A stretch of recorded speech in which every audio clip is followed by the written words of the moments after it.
Welcome back to Living 757. It's always a great time to support local business, but it's especially important during the holidays, so we're really excited to have these ladies with us. Please join me in welcoming 3 of the ladies from the Lazy Daisy. Hi! Say hi. Hi!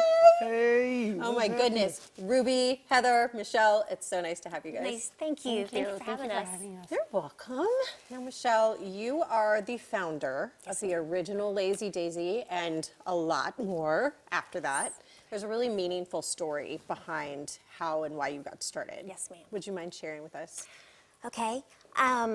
2011, I opened my very first Lazy Daisy as a form of survival and grief to honor my son. Okay. So I tragically lost my son in 2011. His name is Morgan, so he's very well known. He knows the daisy is all about him. The logo is his silhouette. It's absolutely beautiful. Yeah. So I really, this makes my heart pound so bad because today is his birthday. Oh, wow.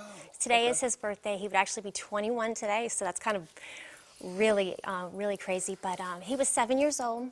And I hit rock bottom, and this was something for me to do in his honor and to dive into, and just everything I do is about him and his legacy. So the very first one opened, it was just me. It was 1,500 square feet, Yeah. and I didn't have any vendors or anything like that. And I can still remember the very first person saying, you know, what do you think about renting spaces? And I was like, that's a really good idea. So she rented a little wall, and it went from there. So about 4 years later, we got the courage to try and open store number 2.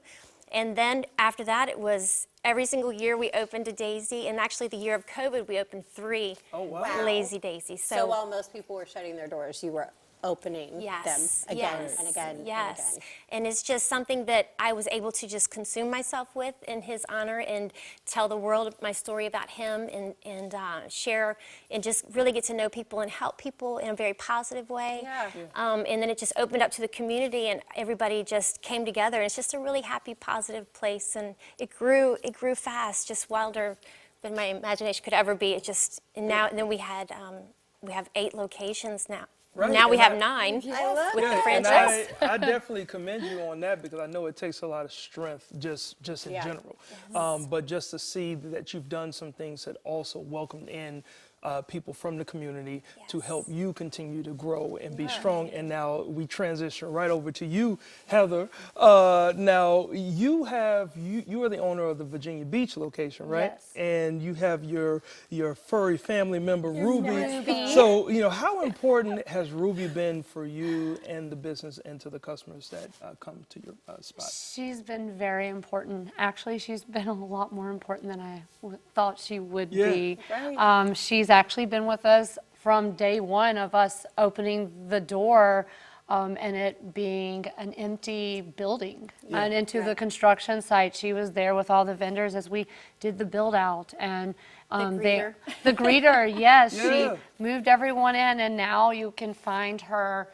If you come in, you'll find her either behind the desk or you'll find her roaming the store somewhere, and it never fails. When she goes to take a break in the back, a customer will come in asking for Ruby. That's right. So, so yes, she's very important. And matter of fact, we actually have customers that come in just to see her. Ruby. See, and that is the great customer service. I might be one of those people who comes in to see Ruby, but when I visit, what other kinds of vendors will I find in the Lazy Daisy? So many different vendors. When we started this journey with Virginia Beach, our goal was to include as many different vendors as we could. We have people that refurbish furniture, jewelry, candles. We have Local. very local. Yes, as local as we can possibly get it. We have food. We have coffee. Boutiques. We have several boutiques. Okay, so y'all got the Boutiques. boutiques, and you also have a couple of events that's happening, right? Yes. It's coming up in the near future? We do. We hold classes. Okay. So our December schedule just came out. You can find that on Facebook. Okay. You can call us. You can find it on Instagram as well. If you come in to shop, you can ask for the schedule. We can hand you a schedule. Yeah. But we have classes every week. And Awesome. It's really neat too because she's got over 100 vendors, just like that. I mean, so it's really awesome for me to see because starting from just a little space to climbing to get people to notice you and see you, and you get this, and then you build, and then to see, and it was such a bonus for me because her and I are friends. Yeah. So it was so perfect that she was our first franchisee. It was amazing. Wow.